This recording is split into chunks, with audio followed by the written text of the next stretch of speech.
I'm here with Sam Itin Hello? in the wonderful Raleigh HQ.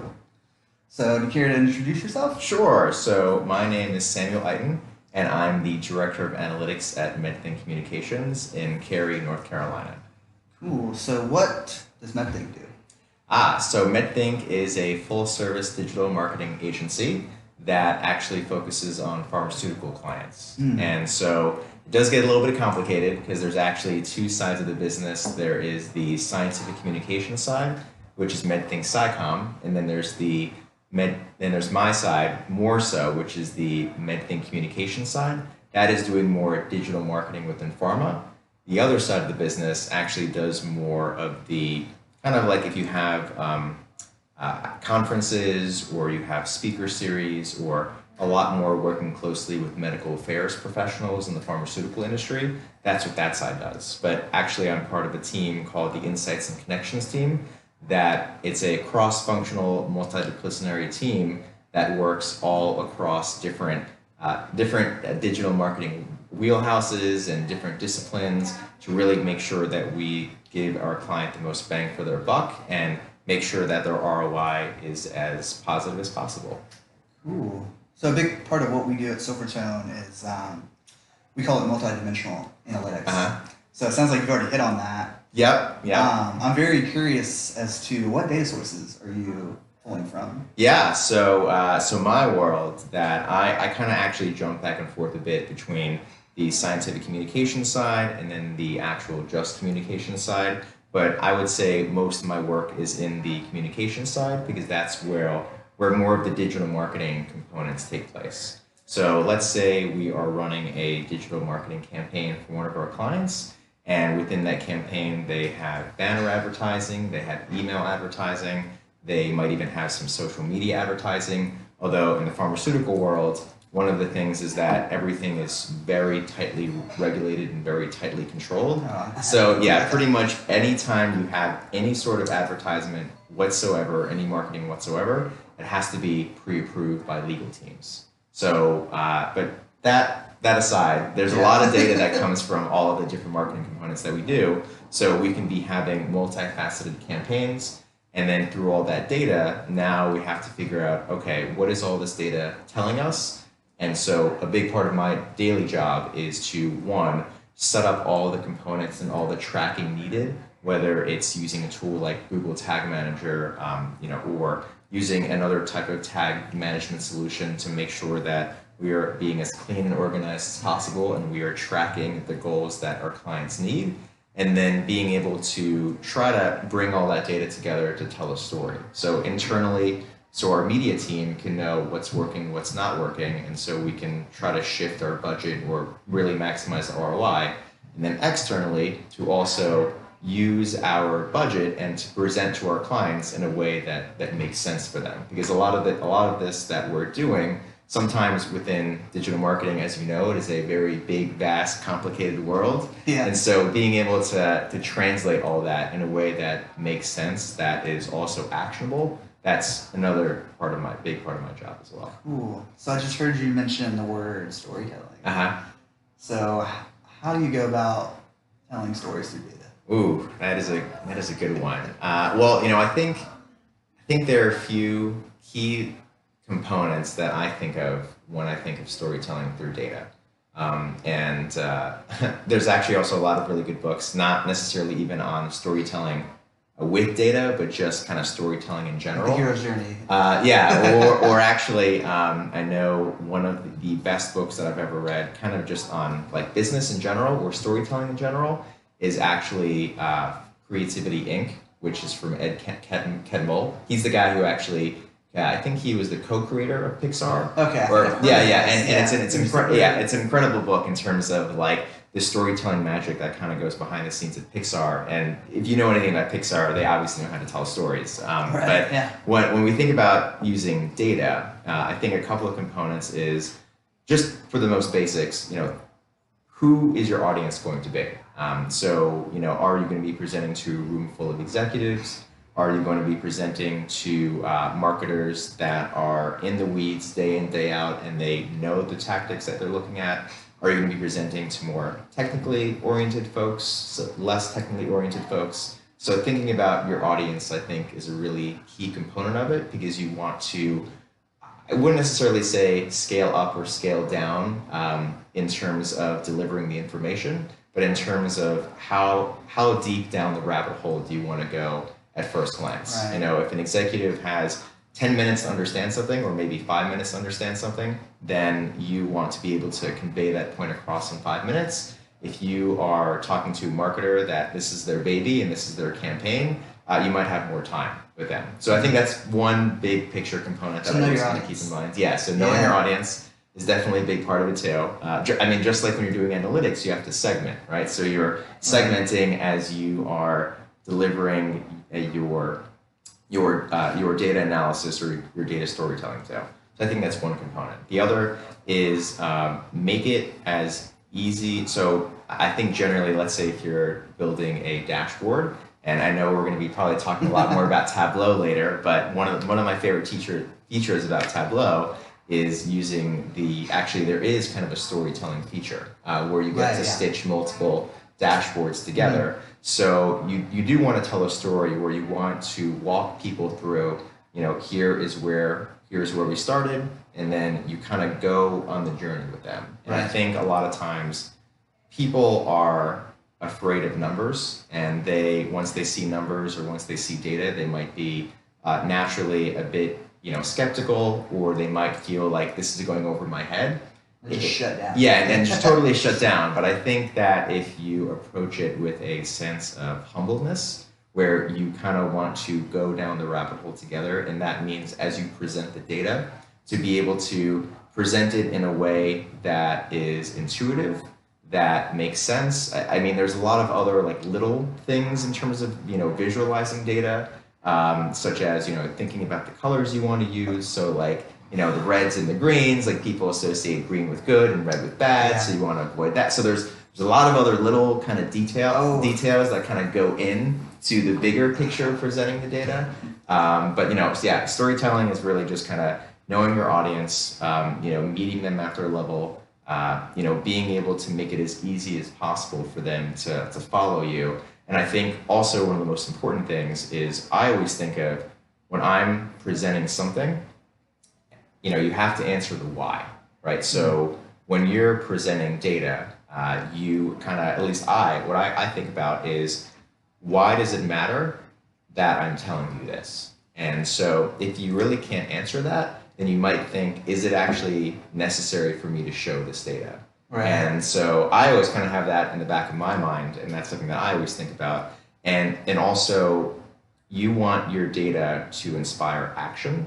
And so you want it to be inspiring. Yeah, and you want it to be actionable. And so, you know, there's a lot of different purposes for data, and there's a lot of different reasons why people want to see it. You know, some people want to see it because they might just want it to confirm their own suspicions and check the box. Some people just might want to see it because they actually they really want to know, and they want to have their assumptions challenged. So I think, again, using those kind of fact-finding, interpersonal, mystery-solving skills to really know your audience, be able to present it in a comprehensive way. I think those are all key components that I keep in the back of my mind as I'm presenting data. And then there's a lot of technical things that go into it, but those are just some of the things that kind of come to my mind now. So I think I had the biggest transgression as far as visual analytics goes ever. I used a pie chart. Okay. And maybe you were hungry. I posted the dashboard on our Tableau. I felt like I was being burned in the sacrificial fire. Like someone made a nasty comment, and then there were like 5 people who were like, in my honest opinion, why would you ever do this? I couldn't ever imagine this. I mean, I think that's like the anonymity of the internet and kind of being hidden away. And I think that's actually, so I think I'm glad you kind of mentioned the pie chart idea, because that's something that I've also, just from learning, whenever I see a pie chart, I'm automatically supposed to just turn off and go, I can't believe there's a pie chart here. It's like this visceral gut feeling. But I wonder if people actually like think about why. Is it hard to generalize, or see kind of the data, yeah. Like, is it hard to kind of see proportions between one thing or another? Yeah. In my defense, I had 3 data points. Okay. Yeah. And it was like a third, a half, and then whatever was the remainder. So you could quickly toggle see the difference between the 3. And I almost responded back, but you never want to feed the trolls. And because I listened to, what's her name, Cole Nussbaumer. She used to work at Google. Okay. She did analytics for them. She did a podcast called, it's like visualizing best practices, and she talked. She had an episode called Rehashing the Pie Chart, and how she, like, for years was anti-pie chart, and now she's kind of like, well, if they want that, like, 'cause sometimes, like, the director of this nonprofit that we were doing impact analysis for really wanted a pie chart. So, I mean, it wasn't like there were 80 different points and it looked like a bunch of lines kind of in a circular shape. It wasn't like, you chopped a tree and then there are like all these rings. Right, yeah. That was just unintelligible. I think it goes back to if it's, there's probably a lot to talk about, like, when is it okay to, or how do you push back on someone that thinks they might want to see something, but that's because maybe they don't know there's another way to see it, or just like, there are examples in my own agency work where there have been situations where clients, let's say you can build this most beautiful, most amazing, magical dashboard. It can convey all this information. It uses the right colors, and they'll say, "That's great. Could you actually take a screenshot of that and then put it into a PowerPoint?" And so you have to find that right balance between knowing how and when to push back. And that's kind of where I go back to, like, being humble with the data, and even being humble with the pie chart. Like, if you show that pie chart and it conveys what that nonprofit director wanted to see, then I think to start off, it's okay. Like, are you going to burn an effigy? Nah, if you show it to certain people, yeah, they might think you do. But that, you can use that as kind of an opening to show data in a different way, or kind of show, say like, hey, I have this idea, what do you think if we look at X instead of Y, or something like that. So you're telling me my career's not? I don't think your career is over. I think you'll be okay. It's not like going to get leaked out like some politician. Yeah, well, in this day and age, I wouldn't be surprised. I use the pie chart. I am done. Yeah, there's probably like the Data Nightly News channel that probably is out there. So I'm sure that, as of you mentioning right now, even though this episode isn't even live yet, it's already gone viral. But don't worry, we got your back. Cool. Well, speaking of backs, what's your background? Yeah, so my background is definitely a bit more non-traditional. So I actually, my undergrad, I did not study anything statistical or mathematical related. I probably did the exact opposite of that. And I studied philosophy, politics, and law. So 3 things within a liberal arts major in one. And then I also wanted to save the world, so I also double majored in environmental science. And then I minored in history. And then by the time I graduated, I also graduated kind of deep in the throes of the recession. But that actually didn't influence me as much. But I was thinking, maybe I want to go to law school. I'm not really sure what I want to do. But my first job out of college was I joined Teach for America. So I taught for those of you unfamiliar, it's usually a program where it's been around for over 25 years or so. And you commit to teach for at least 2 years in a high need area across the country in the United States. And the whole mission of the organization is to show that it's the teacher that can make, I'm really generalizing going through it quick, but basically, the teacher can make a really huge, impactful difference in the lives of students across the country. So I actually taught for 2 years, and it was one of the things that struck me about that is that it was a very data-driven organization. So at its core, data in terms of measuring the performance of your students and seeing how your classroom's doing compared to other classrooms and peers and nationally. You built all these massive spreadsheets and trackers, so you actually really got into a lot of data as a teacher. And so for me, that was a really fascinating aspect of the data side, because not only was it just, when we talk about impactful data, we were impacting student lives. Like I was teaching 7th and 8th grade. Yeah, I was teaching 7th and 8th grade history and also remedial reading. So when you have students that are really far behind your reading scores and then you use data to help them catch up, like that's a pretty inspiring thing. So after that, I went to the business side of education. So I joined Pearson Education, and I was doing a leadership development program for them. And so basically for 2 years, apparently I love these rotational things. They sent me to different aspects in the company. And the whole idea was to see that Pearson, they're known as kind of the textbook company, but they are rapidly transforming to be a digital 21st century education company, and all the things that go into that. So my first role was actually doing online marketing, and I kind of niched myself to be the social media guy, and I learned a lot about social media analytics in particular. So I was able to pilot social media analytics tools. At first they were using Radiant 6, but then there was a new kid on the block called Trax at the time that I helped pilot and push through and then evangelize throughout the company. So I learned the ins and outs of what it means to measure social media performance, which also is notoriously difficult. Is how can a lot of people say, how can you measure the impact of social media on campaigns?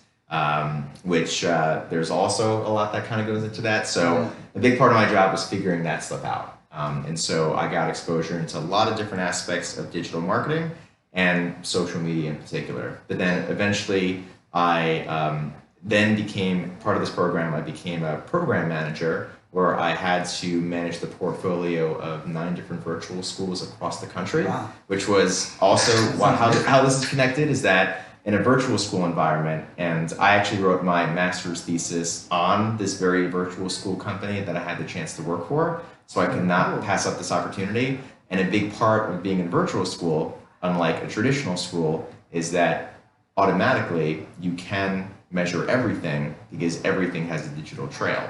So there's a lot of data that kind of comes out of that. And so I kind of dived even further into that continuously and kept learning about how can, again, data impact student performance and student gains. And so I had the opportunity to do that for another year. And so that was my first 2 years at Pearson.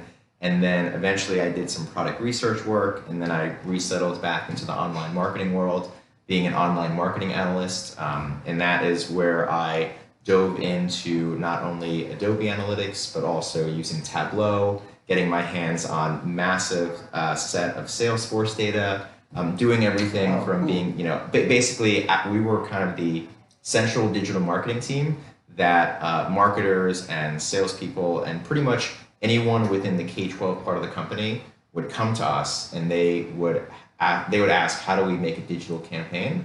And then we would kind of consult for them. So, a lot of big part of that was, again, using data. Even just a simple thing is kind of like asking the question of, hey, how do you want your campaign to be successful? Like, what does success look like for you? These are marketers that might have been doing this job or this type of field for 15, 20 years, and they would candidly say that no one has really ever asked them that before. Wow. So yeah, and it's crazy, but that was kind of the reality. And so together, again, we were able to kind of go on this data journey together, where we were able to identify what are the key goals you want to accomplish in this campaign, and then how are we going to measure it, and then do we have all the technical infrastructure in place to make sure it can be measured. And then, we follow like the lean startup mentality is what I try to impress on the team is, you have a very much like a build, measure, learn mindset. First you build it, you test it out, you might have the minimum viable product or feature or thing that you're launching. And then you measure, how's it going? Okay, is it going great? Is it not? You need to pivot, and then you learn, and then you kind of build this continuous cycle of improvement. So anyway, did that for a while. And then I had the opportunity to join a startup company in the DC area that was focused on continuing medical education, something pretty new to me. had no idea about anything about like it. Supercharged learning. Yeah, supercharged learning for doctors more specifically. So like, let's say every 10 years they have to, take a board certified exam. And so it was my, this company, we wanted to kind of flip the whole educational model on its head for how doctors learn, again, using data. Yeah. So really quick 10-second version, doctor comes in, they take an online test. After they take an online test, now we know exactly what they need to focus on. And then we say, here are the top things you should study. Instead of saying, here's 1,000 questions, figure it out, which is kind of like how they're doing it now. So I had the chance to build, I was 6th employee, and I had the chance to help build the sales and marketing team from the ground up. So I definitely leveraged my skills as a full stack digital marketer, doing everything from, building email campaigns to working with the technology team and building out our product infrastructure and measuring all the data coming out of our product. In fact, we actually used another really great company in the Triangle to do it. It was a lot of work and a lot of learning as you go and being comfortable with a lot of ambiguity. And one day I would wear a digital marketing hat, next day I'd wear a data hat, the next day I'd wear a project management hat. But I kind of niched myself into doing more of the data analytics side of things, and then also like the marketing technology or operations side of things, which is like the back end of marketing that I really love. So you're preaching the choir here. Oh yeah, okay. So I mean, I have one of my business partners is the CEO of a marketing agency. Okay. So I built out all their analytics infrastructure. I've got some automated templates that we can just push out. One of them hooks up to Google Analytics, and yeah, so he knows all the tactics, and I've learned over the past year just so much about marketing, but all from the lens of where's the data, what's the data telling us? Yeah. So it's driving that strategy. Yeah, and there's so much that kind of goes into like I always saw it as, and the way I thought of approached it at the startup was data is the lifeblood that the company can run on. If you think of a lot of the most successful major startup companies today, they all have in common is they all use data incredibly well. They all have a very advanced data infrastructure. So when we had a total blank slate at the startup, why not instill that data culture within each team where we are, it's okay to ask questions, and it's also having the data to be as accessible for our team members as possible. So like using a tool like Tableau, or there's another one called Grow, where I was able to build out multiple dashboards for each team. So let's say like for the engineering team, they might want to know more about the product analytics. For the finance team, they might want to know more about the financial performance of the company, and so on and so forth. And then how does this all roll up into how is the company doing? And again, each team have their own goals, but you have that shared vision grounded in data. And so it's the data culture aspect of things that also I think sometimes people don't think enough about. Because yes, you can talk about machine learning and artificial intelligence and big data and all the data buzzwords. Sexy. Yeah, it's super sexy. Like data culture isn't necessarily the sexy part of it, but it enables all the other things to happen. Well, to make a comment that I'm noticing just about the narrative you kind of wove out just now, it sounds like you intuitively understand it's about the impact, not the bells and whistles. And I think I'm not sure if it's driven by ego or maybe it's insecurity. Maybe it's the opposite. They feel like they have to tell you so much, and just overshare, and they need to like just blow your mind. And I think I fell into that for a while, but then what's an unfortunate downside of that is when you blow someone's mind, then you set a precedent. Yeah. And then they're like, well, what did you do for me today? So that's it's interesting to see kind of, I feel like he got somewhat lucky not getting the mathematics degree or the whatever economics or the data science. Because now you have your priorities straight. Yeah, and that's the thing where I I think for digital analysts, in particular people in this data field, again, I always feel a little bit of, I'll speak candidly, some discomfort of, there's this thing called the impostor syndrome, which I tend to have that pretty bad because impostor syndrome is basically where you are worried that you'll be found out as a fraud, or someone doesn't know, or you actually don't know what you're saying or what you're talking about. So I think especially when I'm looking at all of the things within the data infrastructure or within data analytics that maybe I can't do, I sometimes feel like, oh, wait a minute, like I actually don't know how to code perfectly in R yet. Like I'm not a master in Python, or like I'm just learning BigQuery and I haven't had the opportunity to use Hadoop and have an opportunity to wrangle 10 million rows of data. Like, does that mean everything I'm talking about is completely false? Like, those are the thoughts that sometimes. Well, if you go on Reddit, yes. Yes. So some of those thoughts kind of go through your mind. But again, anyone can, as long as they're willing to ask the questions and as long as they are listening, and you are kind of being, I guess, data curious or data forward, I really believe anyone can have an impact. And I think I'm exhibit A of that, to say where I've been able to build my career exactly as you pointed out, just on the chance of the opportunity to build that impact, to make people feel comfortable with data, I've used data in a lot of different contexts and a lot of different disciplines. But at the core, it's all kind of similar, and I think if you use a lot of those kind of central rules with no matter what field you're in, you can kind of build a successful career out of it. So that's startup world, and then currently I'm working at the marketing agency, that's kind of my trajectory so far. So you mentioned Tableau. Yes, I did.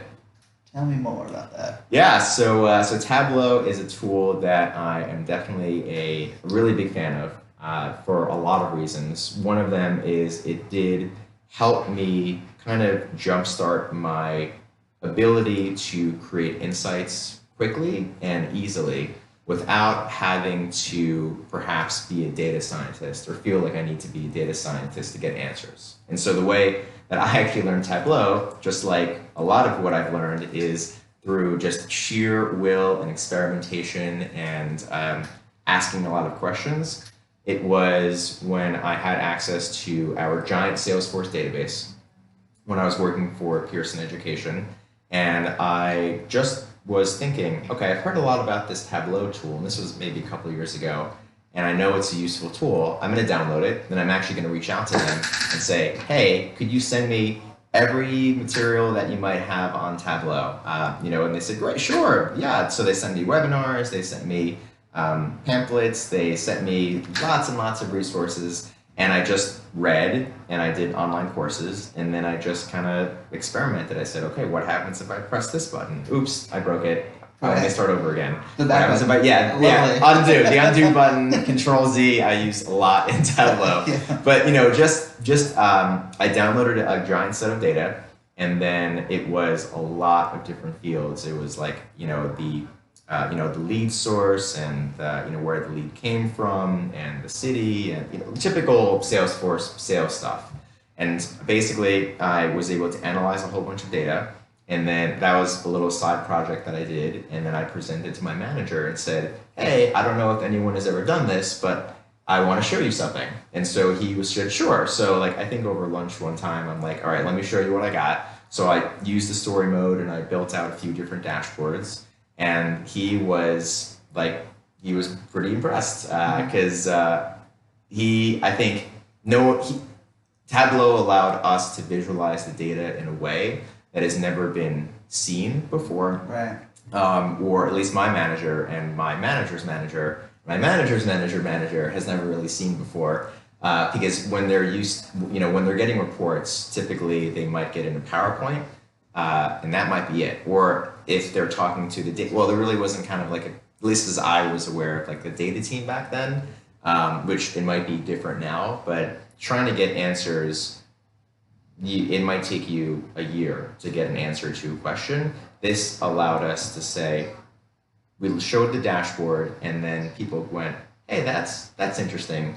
Tell me more about that." And Tableau really allowed you to kind of drill down and dig and go down that rabbit hole pretty easily. And as long as you have your data set up right, I think as long as you learn the basics, like you can do some pretty incredible things. And I think it's more like the 80-20 rule, the Pareto principle of Tableau, or actually I would apply to Tableau, where like if you learn 20% of Tableau, you can do 80% of what you need to do. Because there is so much you can do with it, but if you have that solid foundation, I think that you can still have a pretty huge impact because it allows you to visualize the data in a great, easy to see way. And now I know there's the new Tableau. Actually, a few weeks ago, I went to the Tableau user group here, and they showed.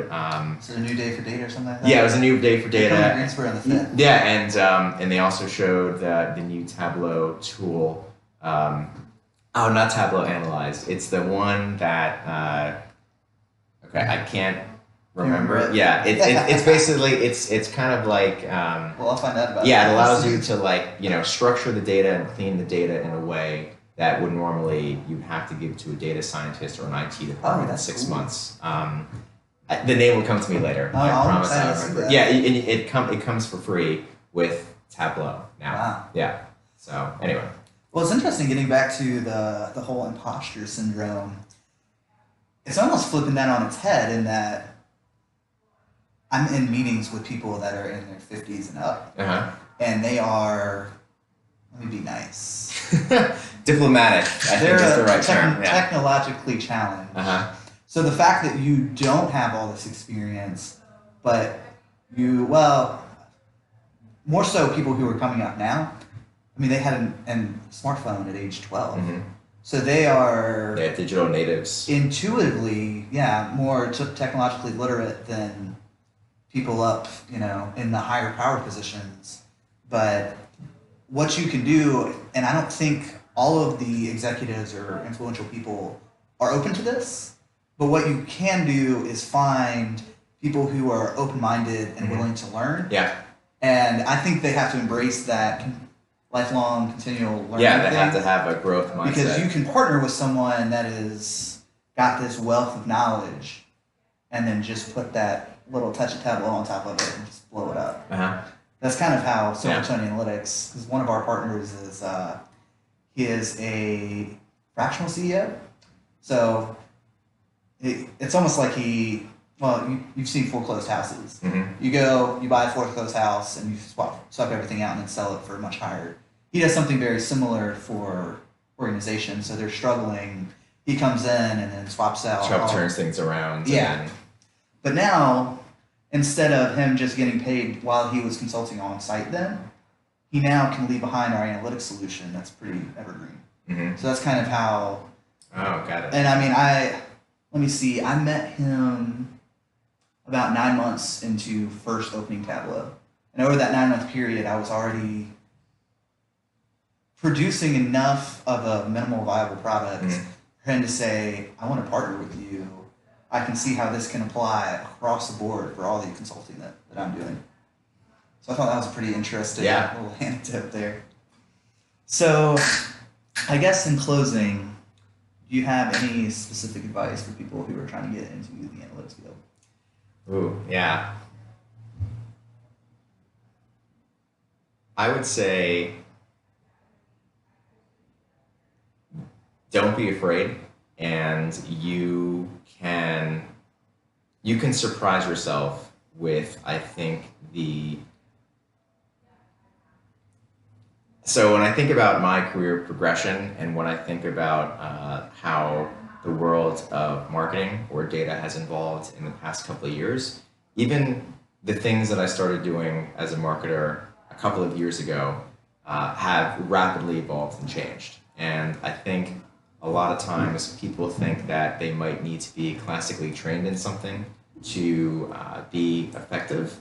But chances are, even if you're going to college now, the opportunities to have a program that will teach you digital marketing or AdWords or using Tableau or all of these skills are probably pretty limited. You know, you have, so what I mean by that is that don't let the fact that like the fact that a lot of these things didn't even exist a few years ago, that should be encouragement. That, you know, some people might be maybe a little bit more ahead of you in terms of their overall skill level, but with hard work and with having that growth mindset and embracing that, there's no reason why you can't close that gap.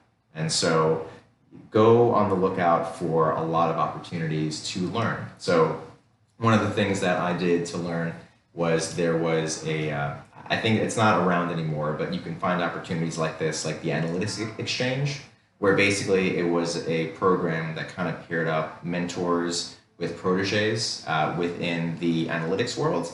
And I got to be able to be paired up with a person who is now helping run the data organization at Twitch. Yes. I think I saw that on LinkedIn, maybe. But like, possibly, yeah. Like maybe you were just mentoring someone else. Oh, yeah, that was different. Yeah, okay. that was here locally within the American Marketing Association. Oh, okay. And that actually is a great plug for that too, because I actually am helping run that this year. And so, you know, being able to reach out and find a mentor, I think can go a long way. Mm-hmm. Another organization or another way that I recommend to learn is there is this group on Slack called the #Measure group. Right. And so anyone can join. You know, if you Google like #Measure Slack group, there's like a simple form you have to fill out. And it is a very vibrant community on Slack of thousands of digital analysts and professionals in this industry that, no joke, like I see people ask questions all the time. No question is too silly. And you ask and then you shall receive. And next thing you know, you have analysts that are falling on top of themselves to help you. And so that is another good way to learn. And online courses has been a really good way for me to close that gap. So I know there is like Udemy courses, there's Coursera courses. You know, I know actually this is another plug for the Digital Analytics Association. So I'm a chapter here in Raleigh. And it's actually a really good organization because there's something you can do that is kind of like the professional development skill set. I forgot the exact name of it, but you basically, I think it's the skills assessment. You can go on there if you're a member and you take the skills assessment and it'll tell you like, here are the things that you need to focus on.